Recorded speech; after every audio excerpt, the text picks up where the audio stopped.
कोथिंबीर भाजीसाठी आपण धणा बियाणे पेरतो, पण धणा बी हे द्विदल आहे. तर अशा रीतीनं त्या धनाच्या या बियाण्याच्या दोन्ही डाळी वेगवेगळ्या केल्या जातात की जेणेकरून आपल्याला दुप्पट धण्याची रोपं म्हणजे कोथिंबीर दुप्पट प्रमाणात मिळते. अगदी सोपी पद्धत आहे.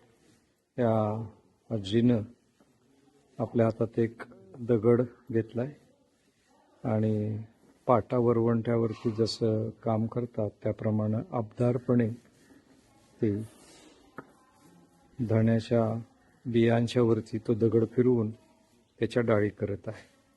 आता या पेरणीसाठी वापरायचे.